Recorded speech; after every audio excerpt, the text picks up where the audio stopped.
Salut salut.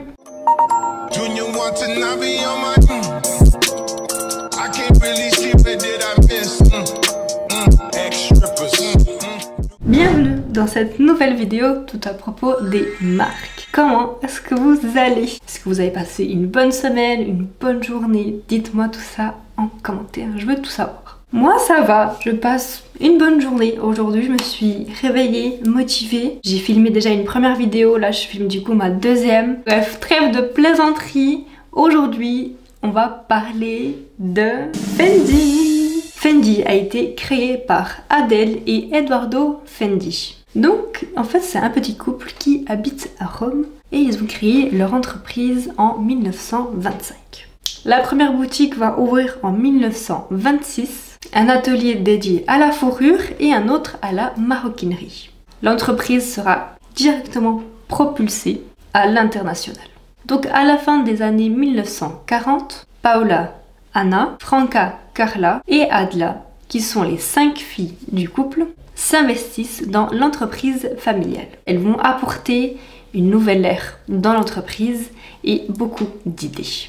En 1965, les filles vont décider de collaborer avec Karl Lagerfeld. À l'époque, c'était qu'un jeune créateur allemand. Ce créateur va révolutionner la marque Fendi. La fourrure est transformée, façonnée, remaniée et réinterprétée. C'est également à cette période qu'il va créer le logo des WF, un acronyme de Fun First. Puis en 1992, Silvia Venturini Fendi, qui est en fait déjà la 3e génération de la famille Fendi, va rejoindre l'entreprise aux côtés de Karl. Elle va être nommée responsable en 1994 des accessoires puis du prêt-à-porter homme. Silvia va concevoir des sacs iconiques de la marque tels que Baguette et Peccabo. En 2000, la marque va rejoindre le groupe prestigieux de LVMH. Fendi, à chaque fois, ils mettent vraiment la barre très haute lors de ses défilés. Et en 2007, ils vont organiser un défilé tout simplement dans la muraille de Chine. Ou alors lorsque la marque fête ses 90 ans, il y aura un défilé à la Fontaine de Trevi à Rome. Donc en 2015, ils vont installer des nouveaux bureaux situés dans les bâtiments les plus emblématiques de Rome, qui est le palais de la civilisation italienne. Ce choix montre qu'en Fendi a l'envie de rendre hommage à son patrimoine, mais parallèlement de porter un regard sur le futur.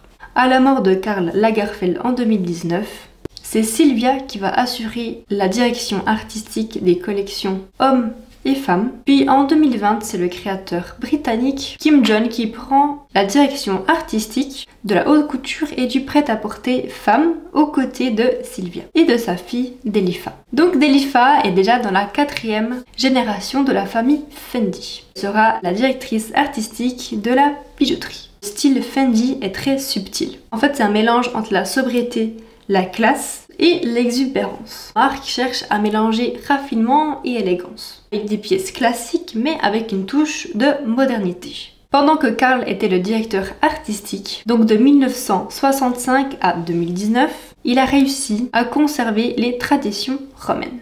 Aujourd'hui, c'est clairement une marque qui est reconnue dans le milieu du prêt-à-porter et des accessoires de luxe. Ils font aussi des chaussures, des parfums, des montres, des lunettes de vue et de soleil ainsi que des équipements de maison.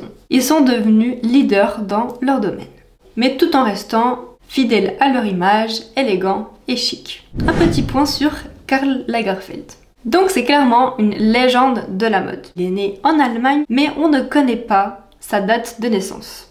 En fait, même lui, il la connaît pas apparemment.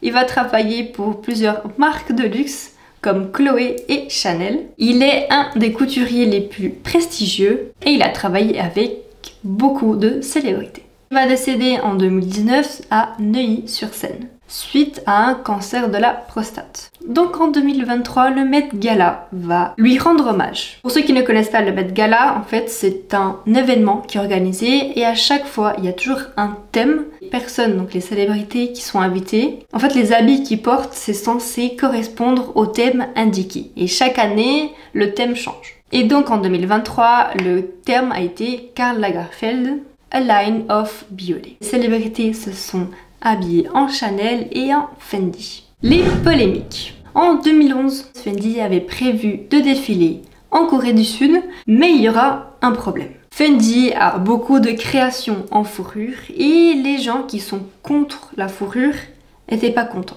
La marque a reçu une ordre par les responsables municipaux de retirer les fourrures lors du défilé. Et le petit hic, c'est qu'en fait la plupart des pièces sont en fourrure, du coup c'était un petit peu compliqué. Fendi ont un peu négocié et ils ont dit qu'ils allaient retirer la plupart des pièces mais qu'ils ne pouvaient pas tout enlever, sinon il y aurait plus grand chose à montrer pendant le défilé. Et le truc qui était un petit peu stressant, c'est que ils ont su ça au mois de mai, le défilé était le 2 juin, donc c'était vraiment le gros stress. Le défilé a quand même pu être fait, mais justement avec moins de pièces en fourrure. En 2015, plusieurs marques vont complètement éliminer la fourrure de la collection. Cependant, Fendi ne le fera pas. Fendi, qu'est-ce qu'ils vont faire?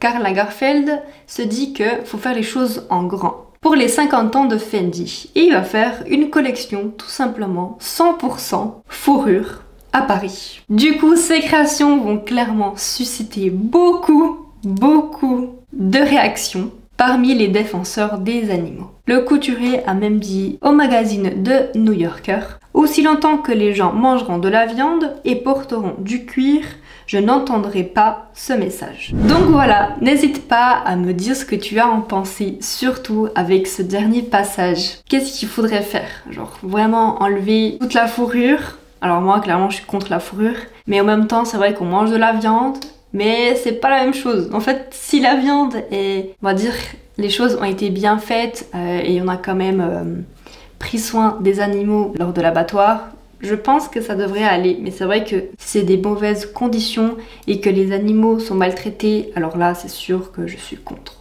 Et c'est vrai que je trouve qu'il y a tellement de vêtements aujourd'hui qu'on n'a pas besoin que ça soit de la vraie fourrure. Franchement, la fausse fourrure passe tellement mieux.